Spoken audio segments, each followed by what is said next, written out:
後來過來是馬英九基金會人事的風波繼續來炭燒。今仔日基金會召開着董事會，由董事長馬英九親身來主持。董事會是不是會針對着前執行長蕭玉吟甲王光蘇來採取着司法的行動呢？這個董事李德維講，尊重董事共同的決議。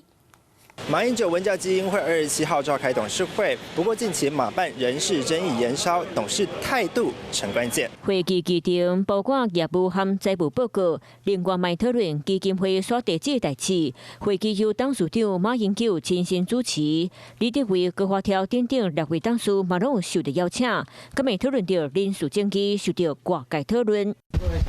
今天會針對馬英九基金會董事廖繼斌，透早9點半左右出現在馬辦。另外一位董事前立委李德維嘛同款出席會議。受訪講，頂擺看到馬總統是舊年底的董事會。去年年底召開了相關的董事會，同意由這個王光慈來接任，都有詳實的記載。其實馬總統當時也其實還蠻語態輕鬆的表達說，他這個世人之名啊。以董事身份背書人事任命經過合法程序，不過這邊風波上大爭點是馬英九親信金溥聰替馬英九委任書去到馬辦，認為時任執行長蕭玉吟、王光蘇違反財政紀律，那要求離開基金會，各位透過司法釐清真相。主要尊重所有董事的一個共同的決議。